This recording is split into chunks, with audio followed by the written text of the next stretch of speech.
The lights were still on in the Los Angeles luxury high-rise when the scream echoed down the glass hallway. People would later say it sounded sharp, like fear cutting through the air.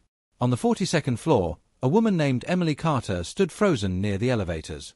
Her phone slipped from her hand and hit the marble floor. Across from her, the massive window that showed the glowing city had a long crack running through it, like lightning trapped in glass. Behind that glass was the truth. Something had just happened in the Los Angeles luxury high-rise, something no one living there was prepared for. Security alarms began to wail. Doors started locking on their own. Red lights flashed above every apartment. And then, over the building speaker system, a calm robotic voice said, "Emergency protocol activated." Emily's heart pounded. She wasn't alone. Dozens of residents were trapped on different floors, unable to move, unable to leave. And somewhere inside the building, a secret long hidden was about to come out. No one knew yet who was in danger, or who had caused it. Before anyone could react, the power suddenly cut out. The tower went dark. And that was when the real nightmare began. 2 weeks earlier, the building had looked perfect. The Aurelia Tower stood tall in downtown Los Angeles, shining like a silver needle touching the clouds. It was known as one of the most expensive places to live in the city. Movie producers, tech workers, influencers, and business leaders all called it home. From the outside, it looked like a dream. Inside, it was quiet. Too quiet. Emily Carter had moved in on a sunny Monday morning. She was 28, a junior reporter for a local news station, and this apartment was far beyond what she thought she could ever afford. But she didn't pay for it. Her company did. Emily had been assigned to work on a long-term investigation.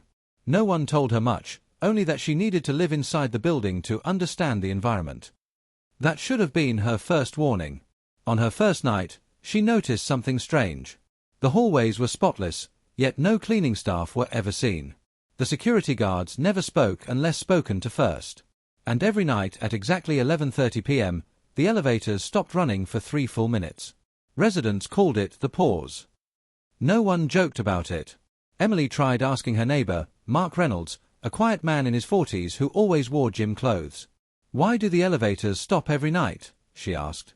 Mark's smile faded. "Don't ask questions here," he said softly. "That's how people get noticed." That word stuck with her. Noticed. Emily began to watch more closely. She took notes like a reporter always does. She saw how residents avoided each other. How doors shut quickly. How people whispered on their balconies instead of talking inside. One night, she heard crying through the wall. The next morning, the apartment next door was empty. No moving truck. No goodbye. Just gone. When Emily asked the front desk, the manager, Thomas Blake, smiled kindly. "They relocated," he said. "Relocated where?" He didn't say. As the days passed, Emily learned something even stranger. Many residents were not allowed to leave freely. Some had legal cases. Others were involved in scandals that never reached the news. A few were waiting for trials that kept being delayed. The building wasn't just luxury housing. It was a place to hide people. Public reports would later explain this carefully, using soft words. Private containment. High-end monitoring. But living there felt different. It felt like waiting. Some residents joked that it was like being on death row, not because they were facing execution, but because their lives were frozen. No future plans. No clear answers. Just days passing slowly, one after another. People believed luxury meant comfort. But the truth was, comfort can also be a cage. Emily interviewed residents quietly, pretending it was casual talk. A former tech CEO said he hadn't seen his lawyer in months. A famous actor whispered that his phone calls were recorded. A young man named Daniel Brooks told her, "They say we're free. But try leaving during the pause." Emily didn't know what that meant. Until she tried it herself. One night at 11:30 p.m., she stepped into the elevator just before the doors closed. The clock hit 11:30. The elevator stopped between floors. The lights flickered. Then a voice came through a hidden speaker. "Return to your apartment, Emily Carter." Her blood ran cold. She hadn't told anyone her full name. When the elevator started again, it opened on her floor. Her door was already unlocked. Inside, her laptop screen was on. A message blinked in the center. "Stop digging." That was when Emily realized this wasn't just a story. It was dangerous. Still, she kept going. She contacted her editor, secretly sending audio notes and photos. She researched the building's owner, a private security company with government contracts and sealed court agreements. Then, on a Friday evening, everything changed. A resident named Daniel Brooks disappeared. This time, people panicked. Daniel had been calm, friendly, always smiling. He had told Emily he was close to being cleared in court. That morning, he texted her. "They said I'm leaving today." By night, his apartment was empty. But this time, Emily noticed something different. A small smear on the door handle. Not enough to explain. Just enough to scare. She went to the security office and demanded answers. Thomas Blake looked tired now. "Please," he said quietly. "You don't understand how close you are to something you can't stop." That night, Emily couldn't sleep. At 11:30 p.m., the pause began. But instead of silence, she heard shouting. Then running. Then the scream. The same scream people would later talk about on the news. Emily opened her door and stepped into the hallway just as alarms exploded to life. Lights flashed red. Doors slammed shut automatically. The building locked itself. And over the speakers came the same calm voice. Emergency protocol activated. Somewhere above her, glass cracked. People shouted for help. And deep inside the Los Angeles luxury high-rise, something had gone terribly wrong, something the building was never supposed to let happen. Emily ran toward the elevators, her heart pounding, not knowing that what she was about to witness would change everything. Because the system designed to control everyone inside had just lost control itself. The emergency lights painted the hallway red as Emily ran. The floor shook slightly beneath her feet, like the building itself was nervous. People were yelling from behind locked doors. "Help! Let me out! Someone tell us what's happening!" Emily reached the elevator lobby and slammed the call button again and again. Nothing happened. The screens above the doors were black. Then the calm voice returned. "Residents, please remain where you are. Your safety is our priority." No one believed that anymore. Emily turned and nearly crashed into Mark Reynolds, her neighbor. His face was pale, his hands shaking. "They weren't supposed to fail," he whispered. "Who?" Emily asked. "The systems. The controls. This place is built like a prison wearing a tuxedo." Before she could ask more, a loud bang echoed from above. It sounded like metal tearing. People screamed again. The building groaned. Emily followed Mark down the stairwell. The emergency stairs were the only thing still unlocked. As they moved downward, they passed residents sitting on the steps, hugging their knees, crying quietly. It reminded Emily of something she had once researched late at night, documentaries about people waiting for execution. The public always imagined chaos, fear every second, screaming and madness. But the truth, survivors and experts said, was worse. It was silence. Routine. Waiting. That was exactly what this felt like. People weren't panicking wildly anymore. They were sitting. Waiting. Like they had been trained to do it. On the 30th floor, they met Sarah Mitchell, a former lawyer who had lived in the building for nearly a year. "The lockdown isn't random," Sarah said. "It means someone broke the rules." "What rules?" Emily asked. Sarah looked at her carefully. "The biggest one. No one is supposed to reach the core." "The core of what?" Before she could answer, the lights flickered again, and this time, they stayed off.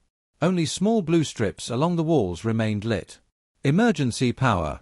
Mark swallowed hard. "That's bad." They continued down until they reached a heavy grey door marked, "Authorized personnel only." It was slightly open. Air rushed out from behind it, cold and humming. Emily felt a chill crawl up her arms. "This is the core," Sarah said. Inside, the room was massive.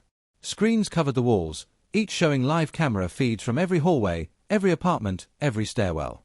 Emily's stomach twisted. "They've been watching us all the time," she whispered. Mark nodded. "That's the myth people believe, that places like this are about safety. About protection. But really, it's about control." Emily stepped closer to one screen. She saw herself. Standing there. Live. Suddenly, one monitor flashed red. Then another. Then 5 more. Warning symbols filled the room. A message appeared across all screens. "Subject removed without authorization." Sarah gasped. That's Daniel. Emily's heart dropped. Removed, how? No one answered. A door on the far side of the room slid open with a sharp hiss. A man stumbled inside. It was Daniel Brooks. Alive. Bleeding slightly from his forehead, eyes wide with terror. They tried to move me, he said. They said it was time. Time for what? Emily asked. Daniel shook his head. They never say it. They just make you wait until one day they tell you to pack. People think waiting is easier than punishment. He laughed weakly. It's not. Waiting breaks you. Suddenly, the screen showed security guards rushing toward the core. Mark backed away. They can't find him here. If they do. A loud boom hit the door behind them. The guards were trying to force their way in. Daniel grabbed Emily's arm. You're a reporter, right? I saw your notes. You need to tell people what this place really is. What happened tonight? She asked quickly. Daniel took a shaky breath. Someone tried to leave during the pause. Not just the building, the whole program. The system panicked. Another bang. The door dented inward. They say this building is voluntary, Daniel continued. They say people stay here for comfort while legal issues are sorted out. That's the story they tell the public. He looked straight at Emily. But the truth is, once you're inside, they decide when your life starts again. Or ends.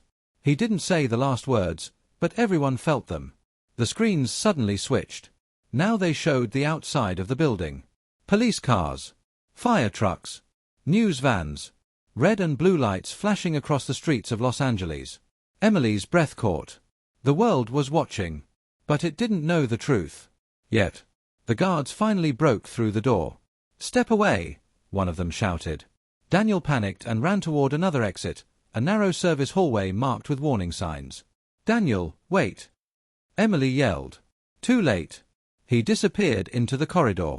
The guards chased after him. Then the entire building shook violently. A deep rumble rolled upward from below, like thunder trapped underground. Alarms changed tone, faster, louder. A new message flashed across the screens. Core breach. Level critical. Sarah stared in horror. If the core shuts down completely. What happens? Emily asked. Sarah swallowed. All locks fail at once. That sounded good at first. Until Mark said quietly, and so do the safety systems. Above them, glass shattered. Somewhere, someone screamed again. Emily looked at the screens as one final alert appeared, blinking brighter than the rest. Manual override activated from rooftop. Someone had gone up. Someone was trying to take control of the entire building. And if they failed, the Los Angeles luxury high-rise wouldn't just expose its secrets. It would collapse into chaos before the truth could ever escape.